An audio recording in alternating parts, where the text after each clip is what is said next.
The hospital hallway was quiet, but not peaceful. The walls were bright, clean, and expensive, yet the silence felt heavy. It was the kind of silence that carried years of disappointment.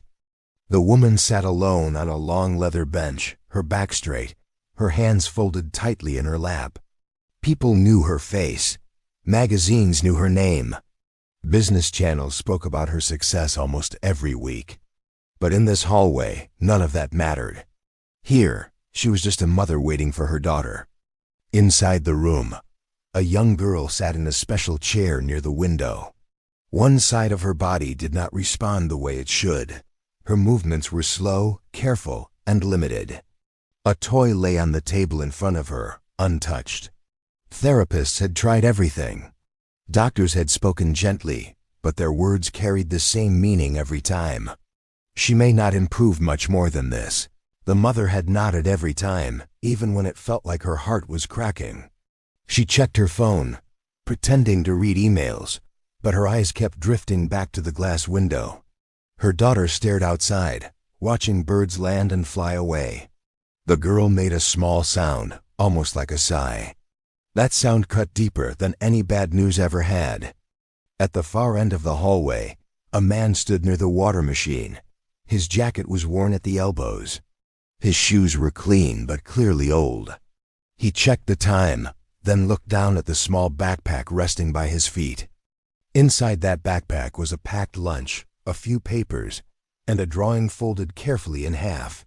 It was from his child, drawn with uneven lines and bright colors. He carried it everywhere, like a reminder of why he kept going. He was a single father. Life had taught him how to survive quietly. He worked long hours doing maintenance and support work wherever he could find it. Some days were good. Most were just hard, but he had learned patience the hard way. You don't rush grief. You don't rush healing. And you don't rush children who are trying their best. He had come to the hospital for a short job fixing a sensor in one of the therapy rooms. It wasn't his first time there. He usually kept his head down, did his work, and left unnoticed. As he finished filling his paper cup with water, he heard a soft noise. It wasn't loud. It wasn't clear. But it was full of effort. He turned slowly. Through the glass window, he saw the girl in the chair. Her eyes were locked on something just beyond the glass. At first, he thought she was looking outside again. Then he realized she was looking at him. Most people avoided looking directly at children like her, not out of cruelty, but discomfort. They didn't know what to say. They didn't know how to act. He did.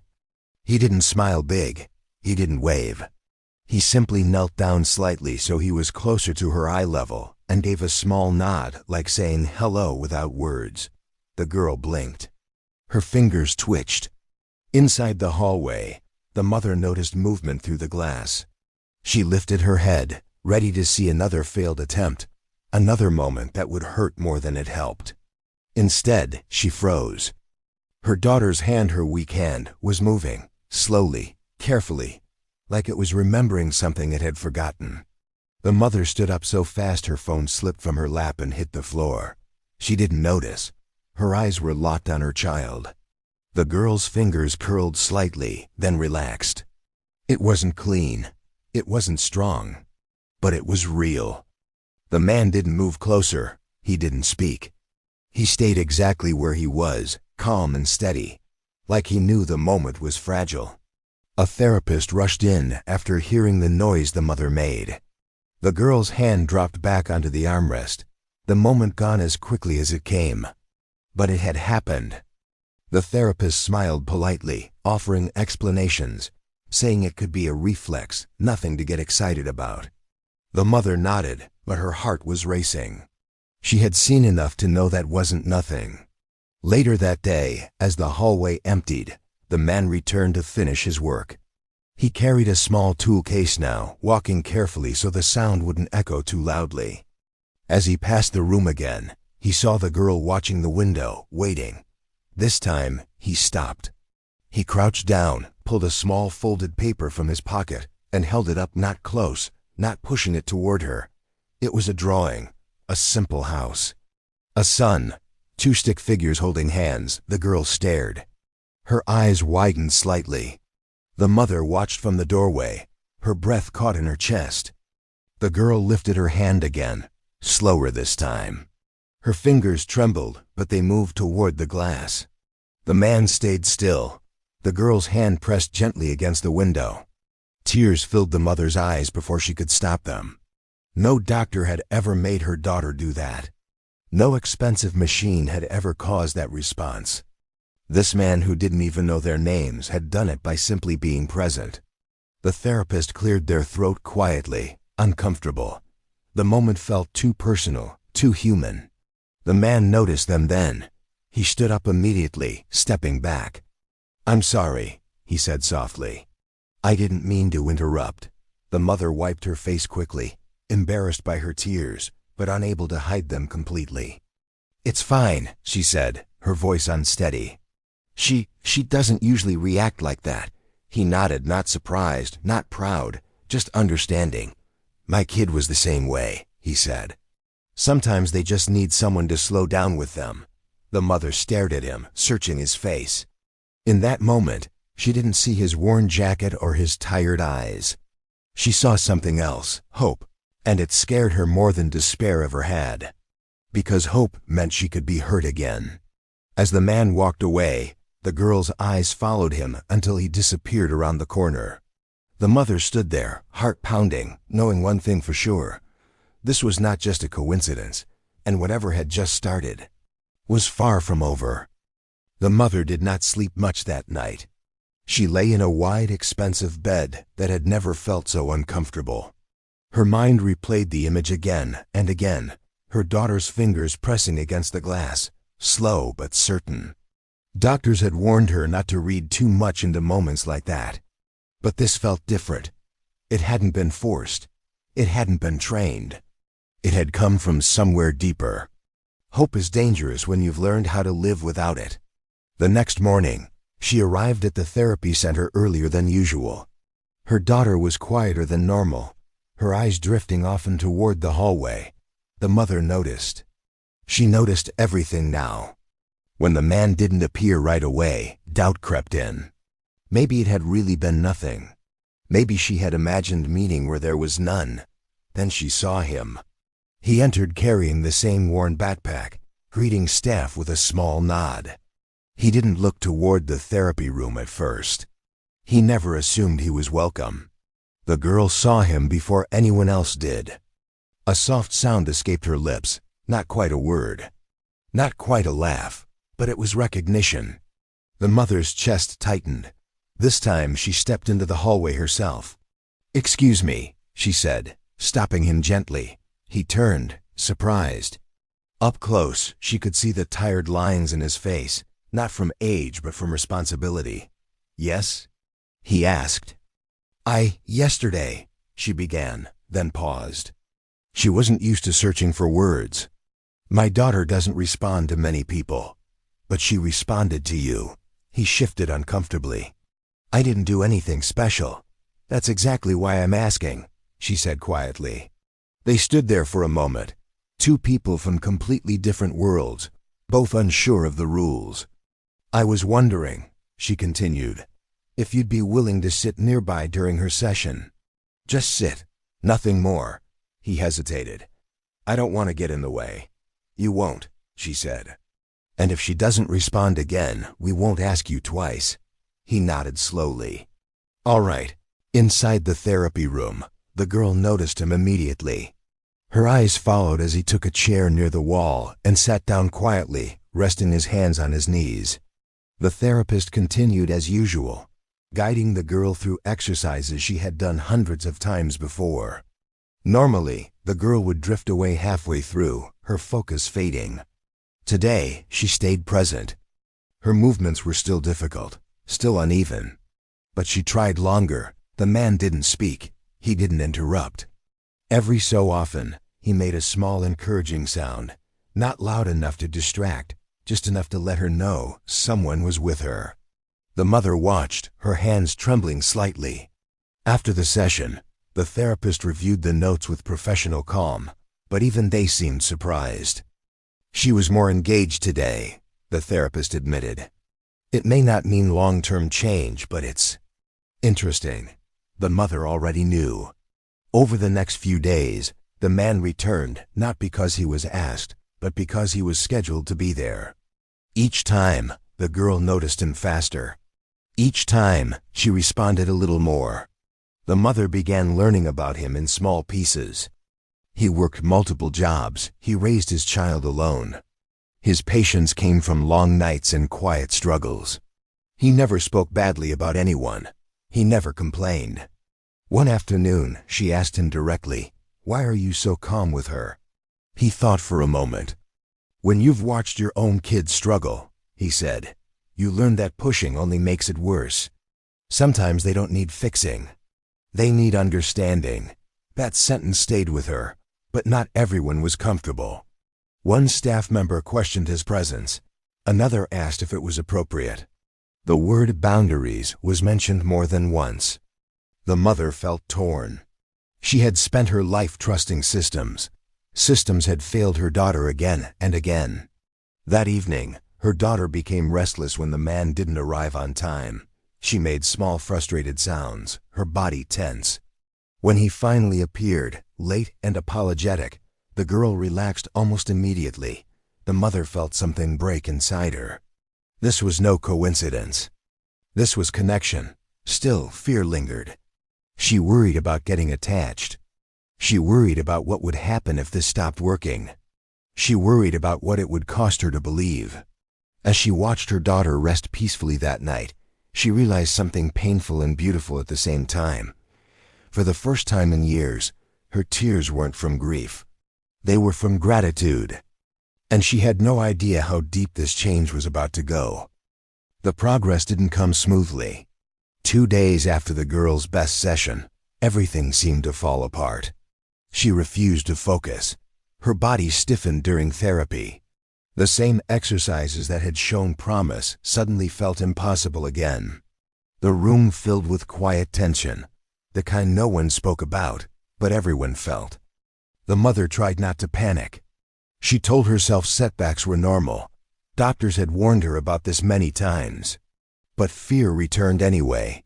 She had seen this pattern before. A small rise followed by a hard fall, hope followed by disappointment. She felt foolish for letting herself believe. That afternoon, the man arrived earlier than usual. He noticed the heavy mood immediately. "She's having a rough day," the mother said softly, trying to keep her voice steady. He nodded. "That's okay." Those words surprised her. Inside the room, the girl sat still, her gaze unfocused. The therapist tried encouraging her, but nothing worked. The girl's breathing grew uneven, her frustration visible. The man asked gently, "May I sit closer today?" The therapist hesitated, then looked to the mother. After a moment, she nodded.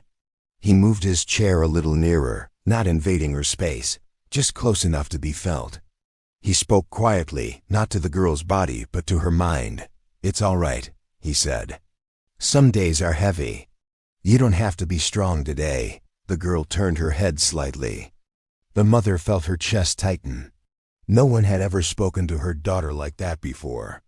The man continued, his voice calm and steady. "When my kid feels stuck, I tell them it's okay to stop trying for a minute. Trying too hard can make things hurt more." He reached into his backpack and pulled out the folded drawing again. He placed it on the table within the girl's reach. "This was made by someone who tries every day too," he said. "Not perfect, just honest." The girl stared at the paper. Her fingers twitched. The therapist leaned forward, holding their breath. Slowly, painfully slowly, the girl lifted her hand. Her arm shook, but she didn't stop. Inch by inch, her fingers brushed the edge of the paper. The mother covered her mouth. The girl pulled the paper closer. It wasn't the movement that broke the mother. It was the intention. The girl wasn't following instructions. She wasn't responding to commands. She was choosing. Tears blurred the mother's vision. The therapist whispered, "This is voluntary." The man stayed quiet. He didn't celebrate. He didn't move. He respected the moment. The girl looked up at him, her eyes searching. He nodded once, like he always did. That night, after the session, the mother sat alone in her car, gripping the steering wheel. Her chest ached not from sadness, but from something she had forgotten how to hold: hope. Later that week, the girl surprised everyone again. During a routine moment, with no one prompting her, she made a sound clearer than before. Not a word. Not even a syllable, but a deliberate sound. The room froze. The mother felt her knees weaken. The man was there, seated quietly like always. He didn't look shocked. He looked proud, but gently, like someone who knew the work behind the moment. The therapist confirmed what they all knew. "This isn't accidental," they said. "She's engaging on her own."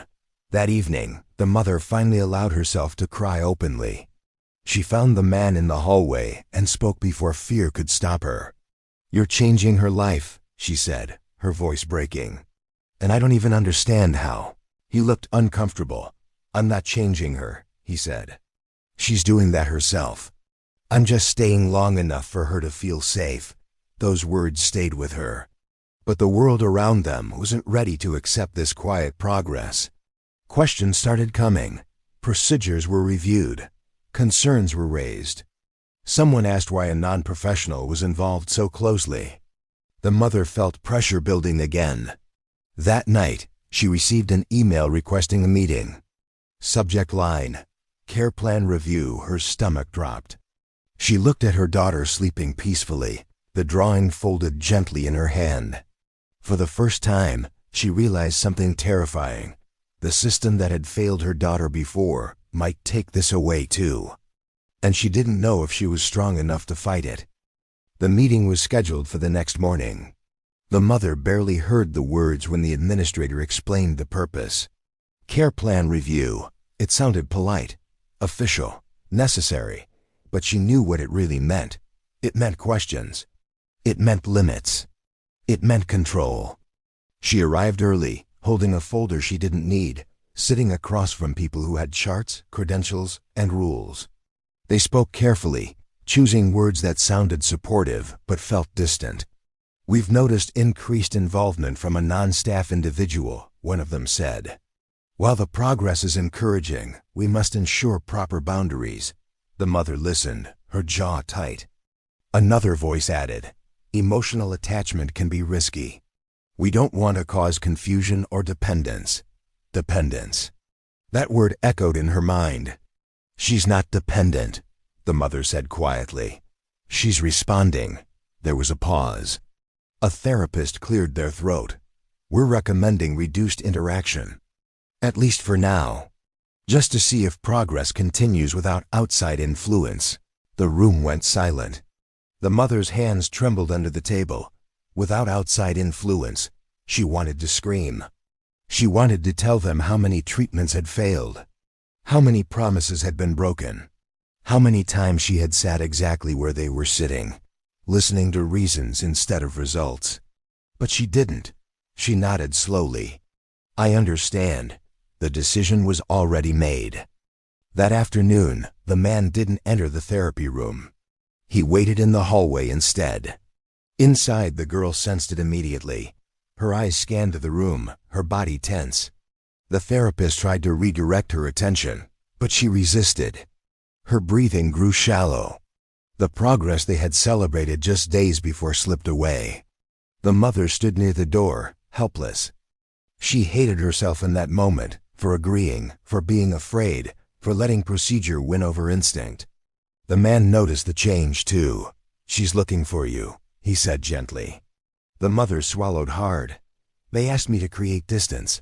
He nodded. "I understand. No anger, no blame. That made it worse." The next few days were painful. The girl withdrew. Her responses shortened. The small sounds disappeared. Even the drawing stayed folded on the table, untouched. The staff said it was temporary. The mother felt like she was watching something fragile break again. One evening, she stayed late, sitting beside her daughter's chair after everyone else had left. The room was dim. The girl stared at the door. "I tried," the mother whispered, tears slipping down her face. I really tried to do this the right way. The girl made a soft sound. Her hand lifted slightly, then dropped. The mother couldn't take it anymore. The next morning, she found the man near the exit, preparing to leave for another job. I made a mistake, she said, her voice low but firm. He looked at her, surprised. She needs you, she continued, not as a therapist. Not as a replacement for anyone. Just as someone she trusts. He hesitated. I don't want to cause trouble for you. You're not, she said. Losing her progress is. She took a breath. If you're willing, I want you involved with permission, with transparency. I'll handle the rest. For the first time, he looked unsure. I don't have anything to offer but time, he said. That's everything, she replied. The meeting that followed wasn't easy. There were raised eyebrows, long explanations, conditions and limits. But the mother didn't back down this time. She showed the data. She showed the videos. She spoke not as a billionaire, not as a business leader, but as a mother who had watched her child come alive. Reluctantly, the system agreed. Limited involvement. Observed sessions, clear rules. It wasn't perfect. But it was enough. When the man returned to the therapy room days later, the girl noticed instantly.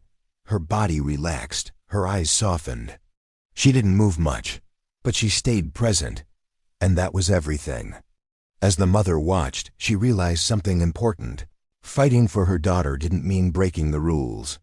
It meant refusing to let them erase what mattered. And for the first time, she felt ready to fight. The rules were clear now.